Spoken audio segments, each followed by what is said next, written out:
Mas antes, eu gostaria de chamar o destemido e o sincerão comentarista, o mestre dos dossiês, Kim Paim. Fala, Kim. E aí, senhores? É bonitinho. Boa tarde a todos. Vamos que vamos. Kim sempre elegante. O bigode mais bonito da Euroásia. Hoje tá meio torto. Hoje tá meio torto. Bonito. Ele tem o livrinho do bigode. Ô, Kim, você... O que levantou hoje? Tinha assunto interessante. Vários temas. Tem um tema bom aí. Qual que você quer? Bolsonaro, Guedes, a melhor da economia versus Meirelles e Lula? Exatamente. A economia pra gente... Oi? A gente queria avaliar a economia do Bolsonaro, que é isso que a gente sabe que é do Guedes, e do Lula. Você já tem alguma coisa aí? Então, muito está se comentando aí sobre a questão econômica, porque os candidatos deveriam apresentar aí um programa de governo. O Lula, ele havia apresentado uma prévia do que talvez fosse aí o governo dele, mas na hora do vamos ver, meio que esperaram para apresentar num possível segundo turno. E a justificativa para isso é porque o PT, a depender do que eles apresentassem, poderia ter uma resistência, e o Lula precisa criar uma grande frente ampla. E aí, no início da semana, quando teve aquele mega evento do Lula, com ex-candidatos à presidência, que contou com a presença do Meirelles, aí foi um alvoroço no mercado financeiro, pelo menos segundo a imprensa. Não, olha só, Lula e Meirelles estão juntos, o Meirelles fez o L, a Bolsa de Valores voltou a crescer, o dólar está caindo, só por conta do Meirelles. Só que não passou muito tempo, o Meirelles falou que ele não está muito focado no governo, ele vai focar um pouco mais aí na Binance, que não é isso, não é aquilo outro, e o Lula ficou nessa, não apresentou nada. Aí a imprensa começou a levantar a bola, dar uma possibilidade de um cheque em branco. Pô, vai votar no Lula, ele até o momento não apresentou nada, e aí vai fazer o quê? Vai ser o Lula, vai ser o primeiro mandato, o segundo mandato, vai ser o governo Dilma, e no meio que tudo isso está acontecendo, a única notícia que sai sobre algum vislumbre do que pode acontecer no governo Lula, né, num possível governo Lula, sai na coluna do Lauro Jardim. E isso é uma coisa que, inclusive, eu acho que deveria deixar algumas pessoas, pelo menos, num estado assim de questionamento.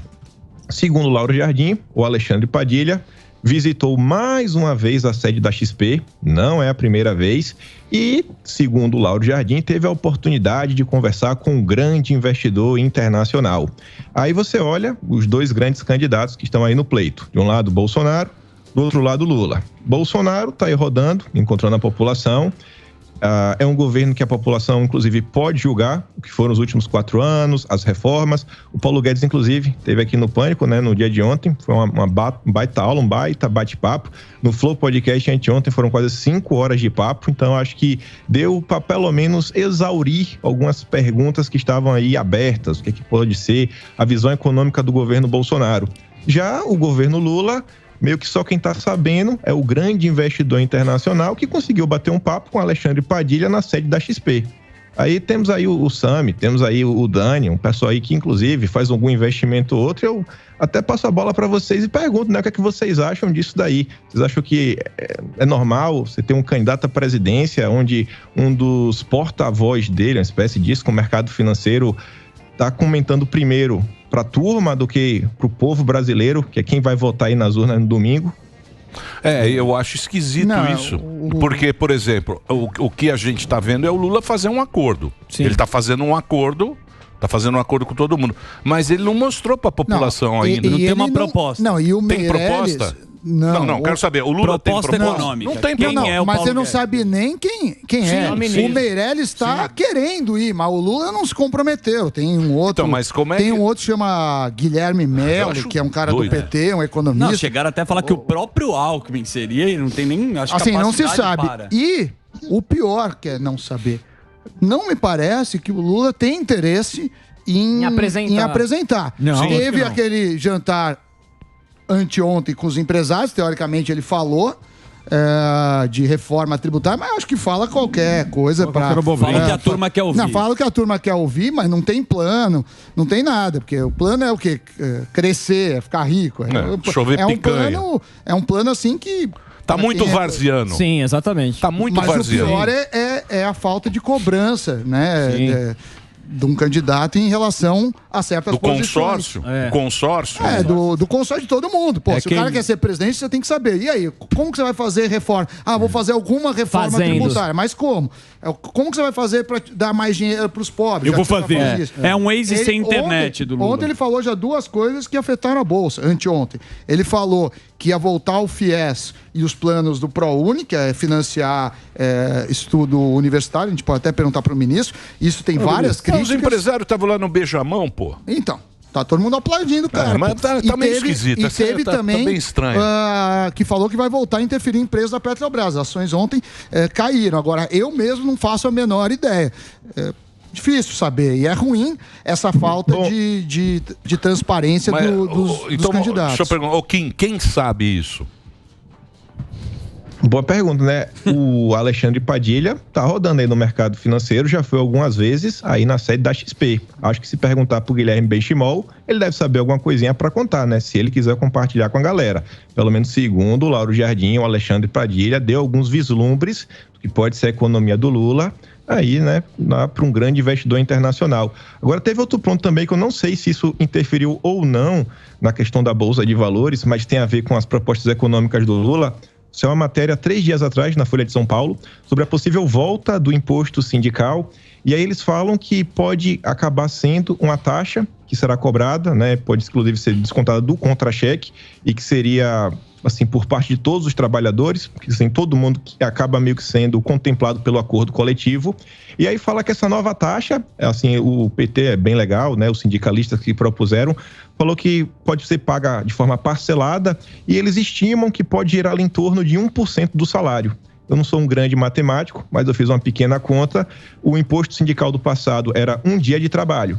Quando você pega aí, você vai ter no ano, né, 250 dias úteis, uma média. Exatamente. Você tira aí férias, etc. Em geral, um trabalhador trabalha entre 220, 230 Aumentou dias em 2 por vezes ano. e meio. Ou seja, antes, um dia de trabalho era menos de 0,5%. Se agora viu o imposto, que é 1%, ou seja, o imposto sindical volta custando mais do que o dobro. Então, assim, não acho que é um projeto econômico meio complicado. Inclusive, você tira a liberdade da população de escolher se quer contribuir ou não. Sindicato tinha que ser que nem na Europa, alguns países como a Alemanha. Mas se o Lula ganhar, vai voltar o sindicato. Mas é o seguinte, devia ser assim, você faz o sindicato. Quem quiser contribuir, contribui. Mas é congresso isso aí. Então, projeto Congresso. Muito bem. Mas eu posso matar na pauta. Sim, tá na pauta dele, exatamente. O negócio que já tinha acabado, agora volta. O Emílio falou em várzea, que eu concordo com ele. O que você espera do debate de hoje? Você espera mais proposta? E outra coisa, outra pergunta. Você acha que esse debate, ele pode ainda, ele tem a condição, estamos ali perto de domingo, ele tem a possibilidade de mudar o voto, de mudar a cabeça de quem está assistindo? Muda. Eu acho que esse debate, assim como o primeiro debate, eu acho que ainda deve ter algum ou outro, sabe, que está assim meio desgarrado, meio perdido, tanto para a esquerda quanto mais para a direita. Após o primeiro debate da Bandeirantes, né, que todos os candidatos foram, eu falei que achava que a principal vitória de Bolsonaro foi ter feito alguns acenos para algumas bases que o elegeram em 2018, uma turma que às vezes estava um pouco mais insatisfeita, uma turma mais ao centro, o pessoal chama dos isentões, os liberais, etc. Principalmente quando é um pouco mais incisivo a bater no Lula sobre a questão da corrupção, da Petrobras, do passado do PT. E o debate de hoje, eu acho que o que sair aí, né, desse atrito, que é a grande batalha da noite, acho que é todo mundo esperando, é Bolsonaro versus Lula e William Bonner, que assim, estão juntos, isso aí também é algo bem óbvio. Pois é, tá jogando em casa, o Lula fugiu do SBT, a Globo de jeito nenhum. Então, acho que assim vai ser talvez um pequeno divisor de águas. E eu acho que, inclusive, o eleitor do Ciro Gomes e da Simone Tebet, eu acho que ele pode ser influenciado. Talvez não no primeiro turno, mas quem sabe no segundo turno. Ontem saiu, por exemplo, uma matéria interessante que fala que a Simone Tebet, ela perdeu parte do apoio do empresariado e parte do apoio foi pro Lula. Assim, por que não soltou a matéria falando que parte do apoio foi para Bolsonaro? Ou então parte do apoio foi para o Ciro Gomes?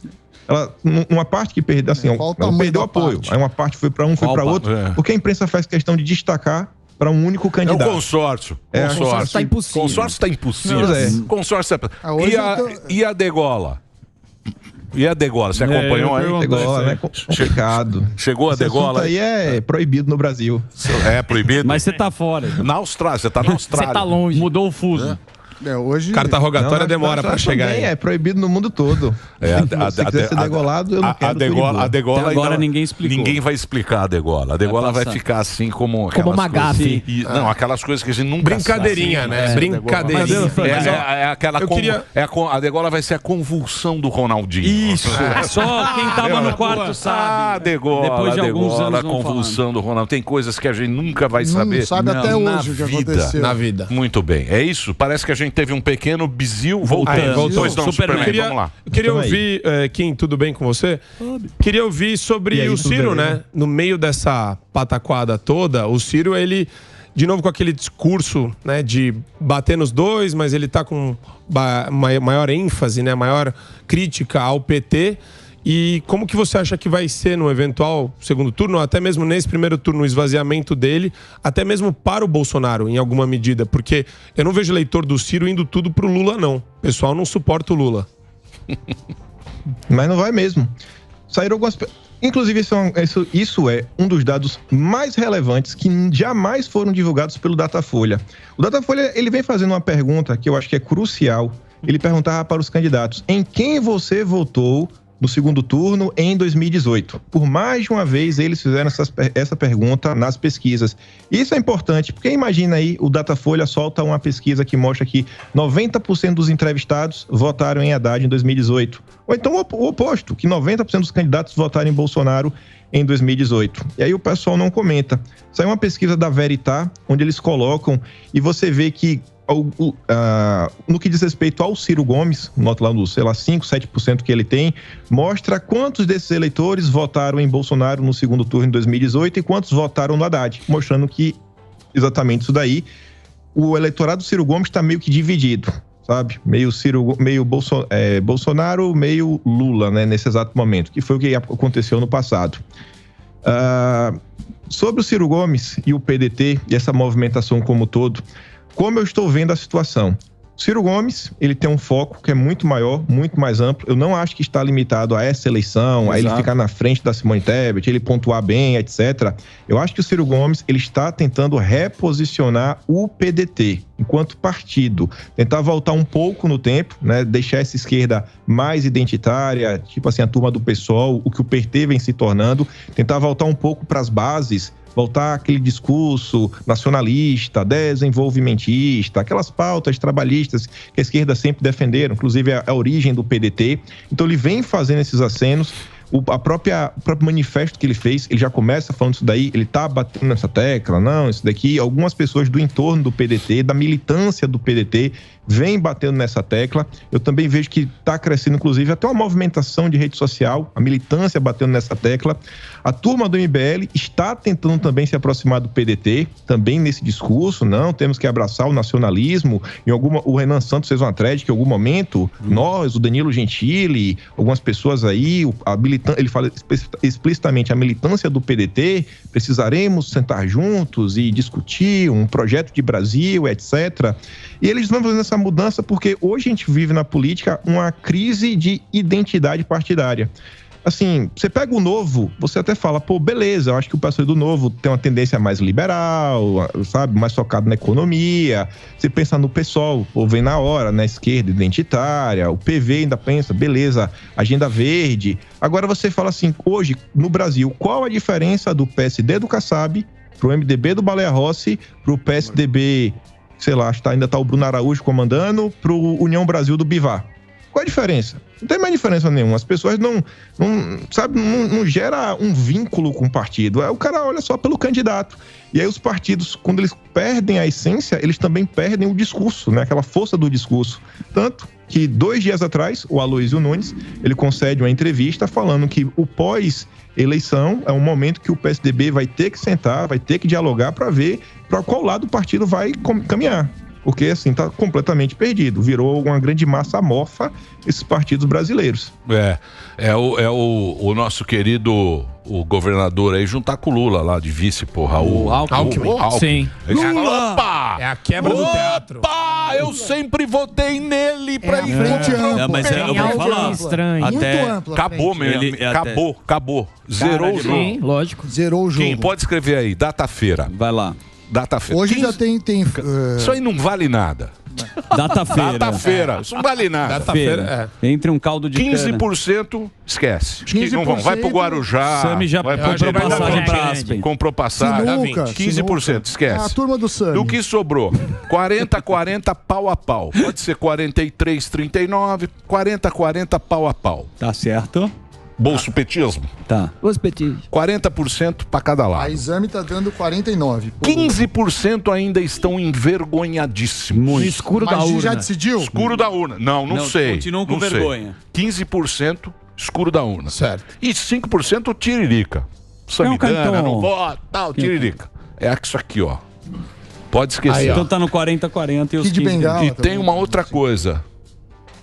A partir deste momento, de hoje, ninguém pode ser mais preso. É como se todos nós fôssemos o Lula. Olha só. A partir desse momento, tá maravilhoso. Tá na lei. A partir desse momento, ninguém pode ser preso. Se o cara quiser pode fazer o que você prender, quiser. não, opa, Lula! eu sou igual ao Lula. Kim, muito obrigado pelo papo, hein? Maravilhoso. Eu que agradeço. Quero só aproveitar para cobrar um amigo meu que tá me prometendo vir me visitar aqui na Austrália, o Renato Giraldi. Falou que ia vir, que ia trazer a filha, me apresentar, a esposa, até agora nada. Vou cobrar ele aqui para ver se Ao vem, vivo. né? Porra, bacana. Você sabe que eu tava Cobrar vendo... o Vivaço pro Brasil. Eu tava vendo outro dia um documentário sobre a Austrália. Bacana a história da Austrália também. E você também precisa vir pra cá, né? Vir pra cá um dia aí pra gente, pô, pra conhecer. Tá difícil, Emília. Passagem, meu Deus, viu? Tá caríssimo. Tava pesado. É isso aí. Tá pesado. Então fica aí. Obrigado, viu, Kim? Carona. Obrigado Valeu aí demais. pela sua participação aqui no Pânico. Para você acompanhar as redes sociais, o Twitter dele é Kim Paim, Kim com K, e o Instagram, @Kim Paim. É isso aí? É isso aí.